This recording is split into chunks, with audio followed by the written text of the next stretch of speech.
বাংলাদেশ বিনিয়োগ উন্নয়ন কর্তৃপক্ষের নির্বাহী চেয়ারম্যান হিসেবে দায়িত্ব পালন করছেন আশিক চৌধুরী।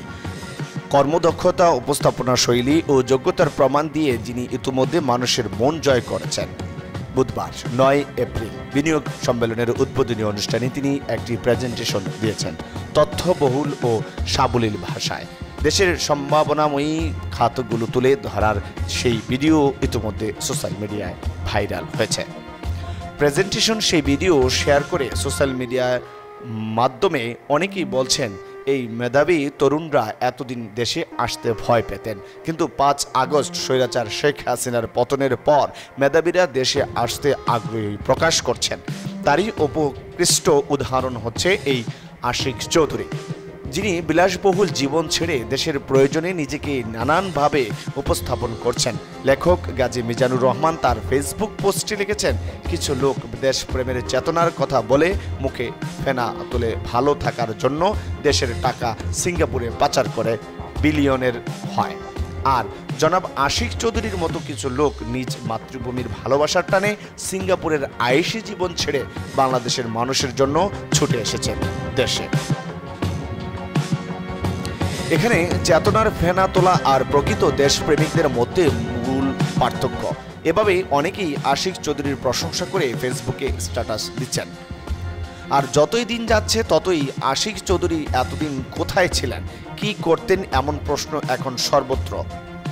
যতটুকু জানা গেছে, আশিক চৌধুরী পেশায় একজন ব্যাংকার। সিঙ্গাপুরের এক বহুজাতিক ব্যাংকিংয়ের রিয়েল অ্যাসেট ফাইন্যান্স বিভাগের সহযোগী পরিচালক হিসেবে কর্মরত ছিলেন তিনি। কিন্তু প্রধান উপদেষ্টার একটি ফোন কলে তিনি বাংলাদেশে বিনিয়োগ উন্নয়ন কর্তৃপক্ষের দায়িত্ব নিয়েছেন। গত ১ মাস শুক্র শনিবার সহ দিনে ১৮ ঘন্টা কাজ করেও কুল পাচ্ছে না।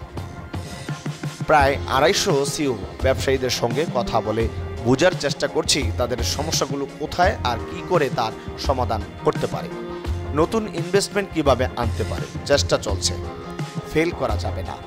আমরা জনগণের সরকার, তাই প্রত্যাশা অনেকটা জাতীয় ক্রিকেট দলের মতো। সবাই চায় আমরা জিতি, কিন্তু পরের বলটা একটু খারাপ হলেই সবাই হাহা করে উঠে। Team selection, bowler selection, field setting এসব নিয়ে নানা সমালোচনা। ম্যাচে সবাই ভালো বল করবে না, এটাই স্বাভাবিক। তা নিয়ে দলের সমর্থকরা গালাগাল করবে, তাও স্বাভাবিক।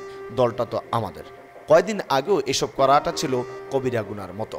তাই দিন শেষে টায়ার্ড হয়ে ফেসবুক খুলে যখন মনে হয় আমার বউও বিরোধী দল, তখন নিজেকে বুঝাই এটাই তো আসলে বাক স্বাধীনতা।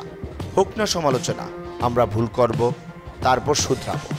আমাদের দেশটা আস্তে আস্তে ঠিক রাস্তায় হাঁটবে, এমনটাই প্রত্যাশা আশিকের।